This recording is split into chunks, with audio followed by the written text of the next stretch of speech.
আজ এসএসকেএম হাসপাতালে একেবারে স্বাস্থ্য দপ্তরের একাধিক আধিকারিকদের নিয়ে আজ বৈঠক করেছেন মুখ্যমন্ত্রী শুভেন্দু অধিকারী এবং যে বৈঠকে সিদ্ধান্ত নেওয়া হয়েছে, যা সূত্রের খবর পাওয়া যাচ্ছে যে সরকারি জমিতে বেসরকারি হাসপাতাল সেই চুক্তি খতিয়ে দেখতে হবে এরকমই নির্দেশ দিয়েছেন মুখ্যমন্ত্রী। আর কি বলেছেন আমরা জানবো আমাদের প্রতিনিধি সন্দীপ সরকারের কাছ থেকে। সন্দীপ, আজকে মুখ্যমন্ত্রী শুভেন্দু অধিকারীর সঙ্গে স্বাস্থ্য দপ্তরের আধিকারিকদের সঙ্গে বৈঠক ছিল। সেই বৈঠকে যেটা সূত্র মারফত আমরা জানতে পারছি যে মুখ্যমন্ত্রী তিনি জানিয়েছেন যে অতীতে বিভিন্ন বেসরকারি হাসপাতাল, মেডিকেল কলেজ যেগুলো রাজ্যে তৈরি হয়েছিল আম আমলে এবং তার সেই সমস্ত হাসপাতালগুলি সরকারি সাহায্য পেয়েছে, তাদের জমির সরকার জমি দেবে এবং তার পরিবর্তে সরকারি হাসপাতাল সরকারকে একটা নির্দিষ্ট সংখ্যক বেড ওই বেসরকারি হাসপাতালগুলি দেবে। সেটা 10% চুক্তি হয়েছিল অনেক হাসপাতালের সঙ্গে, যে সরকারের থেকে যেহেতু তারা সহযোগিতা পেয়ে বেসরকারি হাসপাতাল করেছেন, তাই সরকারকে তারা একটা নির্দিষ্ট শতাংশের বেড দেবেন যেখানে নিখরচায় সাধারণ মানুষ চিকিৎসা করতে পারবেন।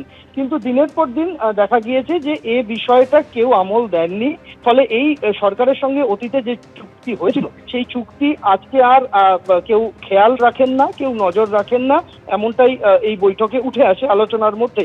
তাই সরকার সিদ্ধান্ত নিয়েছে অতীতের সমস্ত চুক্তি খতিয়ে দেখা হবে।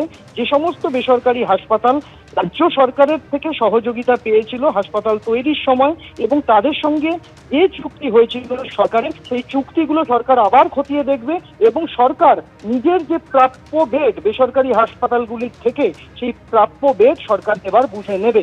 এই সিদ্ধান্ত মুখ্যমন্ত্রী জানিয়েছেন আজকের এই বৈঠকে, এমন জানতে পারছি। এর পাশাপাশি বেড বিষয়ে আরো একটি সিদ্ধান্ত হয়েছে। যেহেতু ডাবল ইঞ্জিন সরকার চলছে রাজ্যে, তাই রেল, কলকাতা বন্দর এবং ইএসআই এই ধরনের কেন্দ্রীয় সরকারি প্রতিষ্ঠানগুলির যে হাসপাতাল রয়েছে, যেখানে বহু বেড খালি পড়ে থাকে, অব্যবহৃত থাকে, সেখানেও রাজ্য সরকার, রাজ্য স্বাস্থ্য দপ্তর রোগীদের সুবিধার্থে সেই সমস্ত বেড ব্যবহার করবেন বলে সিদ্ধান্ত নিয়েছেন। এই মর্মে কেন্দ্রীয় স্বাস্থ্য মন্ত্রক, কেন্দ্রীয় শ্রম মন্ত্রক তাদের সঙ্গে কথা বলে একটা নির্দিষ্ট চুক্তির রাস্তায় সরকার হাঁটতে পারে, যাতে কেন্দ্রীয় সরকারি চিকিৎসা প্রতিষ্ঠানে অব্যবহৃত খালি পড়ে থাকা বেড রাজ্য স্বাস্থ্য দপ্তর তাদের নিজেদের প্রয়োজনে ব্যবহার করতে পারে।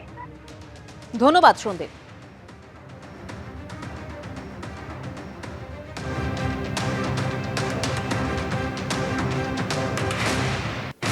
এবিপি আনন্দ, এগিয়ে থাকে, এগিয়ে রাখে।